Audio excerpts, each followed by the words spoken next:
Me da un enorme gusto darle la bienvenida en este espacio al historiador, escritor José Luis Trueba Lara. ¿Cómo estás, José Luis? A todo dar, un gusto verte, aunque sea en 2D. Pues qué gusto estar contigo. Oye, poder hablar de tu nuevo libro sobre un tema que es pues tan importante para los mexicanos, tan polémico, tan en el surgimiento de nuestra nación, el de la Malinche. Tu nuevo libro, tu nuevo libro sobre la Malinche, José Luis. Sí, es mi novela nueva, mira, te la enseño, te la presumo, es esta. Es una revisitada a este personaje que lo hemos convertido en la bestia negra, que lo hemos convertido en la traidora por excelencia, que lo hemos convertido en un adjetivo bastante desagradable. Pero se nos ha olvidado dos cosas, fíjate. La primera es que seamos capaces de volverla a mirar con una idea muy simple. De lo que se trata no es de juzgar el pasado. Eso es tan tonto como exigir disculpas por lo que pasó hace 500 años.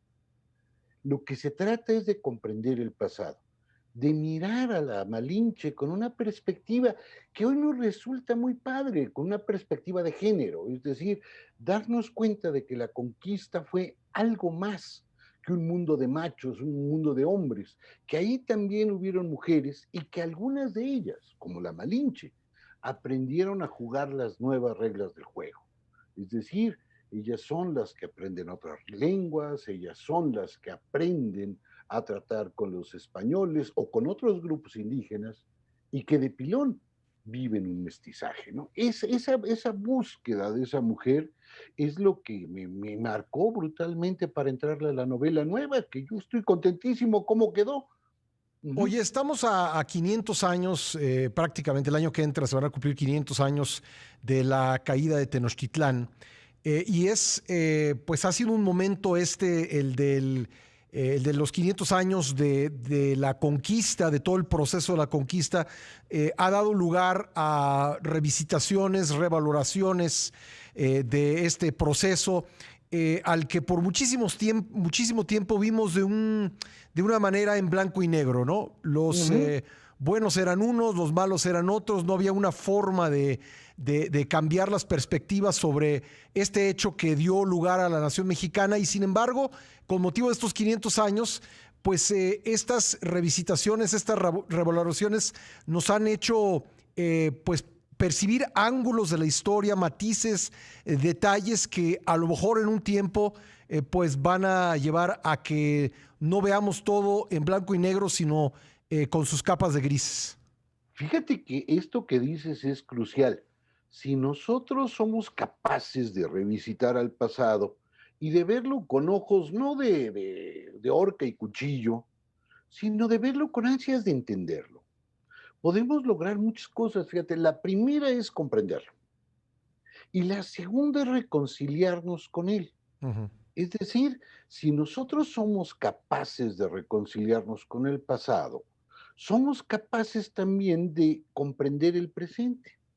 Y eso nos llevaría a un hecho que a mí me parece fundamental, por lo menos.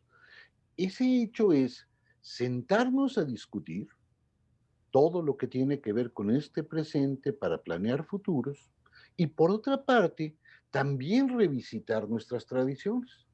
Cuando nosotros nos adentramos en la Malinche, por ejemplo, vemos el nacimiento del machismo mestizo.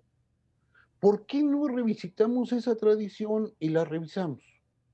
¿Por qué no pensamos que podemos abandonar algunas tradiciones? Y hay algunas que valen la pena quedárselas. Digo, yo, por ejemplo, votaría porque se quedara el mole poblano, por dar una. Pero hay otras que podemos abandonar.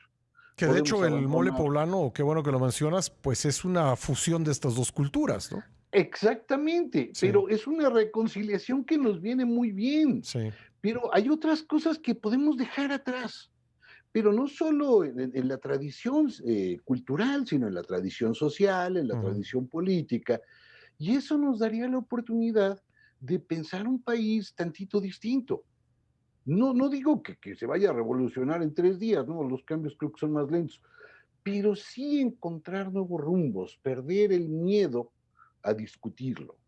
Y sobre todo, levantar el nivel de la discusión, porque si nos quedamos en juzgar buenos y malos, nada más agarras partido y ya. En cambio, si buscas comprender el pasado, el nivel de la discusión levanta de veras. Y cuando levanta, ya se pone interesante. Hemos entendido la Malinche como la historia de una mujer que colabora de forma traicionera con los conquistadores y esta historia, digamos, ha servido para ejemplificar lo que muchos piensan fue pues la violación de la patria por parte de los españoles, ¿no? Ese es un Ujú. poco, en resumen, lo que pensamos de Malinche o lo que nos han enseñado a pensar de Malinche. ¿Cuál sería la visión alternativa que sale de tu investigación que dio lugar a esta novela, José Luis? Fíjate que yo propongo una visión de la Malinche con dos vertientes. La primera de ellas es una mujer que está decidida a sobrevivir. Imagínate tú vivir en ese momento de una guerra con los españoles, de una guerra entre indígenas, Ujú. con una epidemia brutal. O sea, vamos, la gran depresión demográfica que viene por la viruela es brutal, se mueren millones de indígenas. Y alguien, una mujer, decide sobrevivir. Y no solo decide sobrevivir, sino que aparte tiene un don sensacional. Ella es una mujer fronteriza. ¿Qué quiero decir con esto? Ella vive en lo que sería más o menos Tabasco o Veracruz, en esa Ujú. zona fronteriza, y es un lugar donde la tradición maya, la tradición nahua y la tradición huasteca y la del sur del país se unen. Ello la hace evidentemente políglota. Digo, es como si vivieras hoy en Nuevo Laredo y no hablaras inglés, pues sería rarísimo. Ella solo tiene ese don. Y piénsalo, en un año de que se la regalan a Cortés como un objeto, porque ni siquiera es una mujer que sirve para fincar una alianza, es un objeto, una esclava casi. Ella en un año está sentada entre Moctezuma y Cortés, no solo traduciendo, sino jugando esas reglas. Es decir, es una mujer que te noto que te queda más remedio que deslumbrarte delante de ella. Pero no es, y eso sí quiero que por lo menos desde mi punto de vista quede claro, no es una mujer romántica. Es decir, no es esta que se enamora de Cortés y queda despechada. No, no, no, no, no. Es una mujer echada para adelante, que está preocupada por vivir y que vive muchas rupturas de su mundo. Y al final esas rupturas la vuelven en algo muy parecido a lo que todos nosotros somos, que somos pues un mole, pues, o sea, tenemos partes asiáticas, tenemos partes negras, tenemos partes españolas y partes indígenas, ¿no? Esa mixtura está ya presente en la Malinche. Quizá ella sea la primera persona en la que se muestra el mestizaje de veras, aunque no sea hija de dos etnias distintas, ¿no? Es un mestizaje cultural, religioso, etcétera. Ujú. Por vivir en esa frontera, digamos, de lo nahua y lo maya, ¿no? Lo que le permitió, Exacto. pues, servir de traductora, ¿no? Ujú. Y es también fronteriza en el sentido español. Sí. Es decir, es una mujer que va caminando todo el tiempo pues como en una muralla, y tiene un pie de un lado y un pie del otro.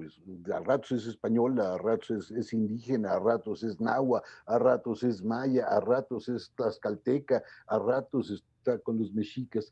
Es una mujer complejísima, complejísima, con un solo defecto. Fíjate, no conocemos de ella ni sus primeros años ni sus últimos años. Ujú. Lo que conocemos bien es la época que está con Cortés. Entonces, por esas razones que acabó siendo novela, ¿no? Porque pues, tú lo sabes bien, en una novela histórica, pues pasa algo de la realidad, algo de lo que pudo pasar y lo que al autor se le pegó la gana que pasara. Entonces, en ese sentido, pues la primera parte de la novela, la parte dedicada a la infancia y la primera juventud de la Malinche, y la última parte, sí son totalmente creadas, ¿no? Con Oye, cierto. José Luis, ¿cuándo se comienza a utilizar, cuándo pues se implanta el adjetivo malinchista? Mira, se empieza a usar cuando nos dio por ser de nueva cuenta nacionalistas. Esto ocurre despuesito de los años 20, finales de los años 20, principio de los 30. Es el momento en que está surgiendo la Escuela Mexicanista de Pintura, es el Ujú. momento casi del Huapango de Moncayo, es el momento del resurgimiento de chinas poblanas y todo esto, y charros, por supuesto, y en ese instante que estamos inventando un país, la Malinche se convierte en un enemigo. Y se convierte en un enemigo tanto como Cortés. Fíjate, cada vez que los muralistas retratan a Cortés lo dejan horrendo. Digo, el ejemplo es este hombre rata que está ahí en el Teatro de los Insurgentes, de Diego Rivera. Sí. Pero la Malinche también queda marcada por esos estigmas. ¿Por qué razón? Porque ese nacionalismo que crean los sonorenses en la revolución obligan también a crear un enemigo, alguien que sea distinto, alguien que me permita justificar todas mis medidas. Yo invento un país y para inventarlo me invento un enemigo. Si no logro esta cosa, no puedo inventar una nación. Siempre tiene que haber alguien que esté en contra, alguien que no rife, pues. Pues José Luis, un gusto conversar contigo. Tu nueva novela Malinche, cuéntanos dónde se puede encontrar. Ya está en todos lados, vayan a cualquier librería. Bueno, no necesariamente vayan, porque te da un poco de terror salir, y si salen, pónganse cuanta chiva en la cara. Y está también en digital, la pueden descargar, entran a las páginas donde venden libros digitales, nada más le pican y ya está. Es decir, ya está totalmente distribuida en todo el país, no da ningún problema, no da ningún problema. Pues Ya José es. Luis Trueba, te agradezco mucho que hayas estado con nosotros esta mañana. Te mando un abrazo grande, muchas gracias a ti. Gracias, gracias a José Luis Trueba Lara.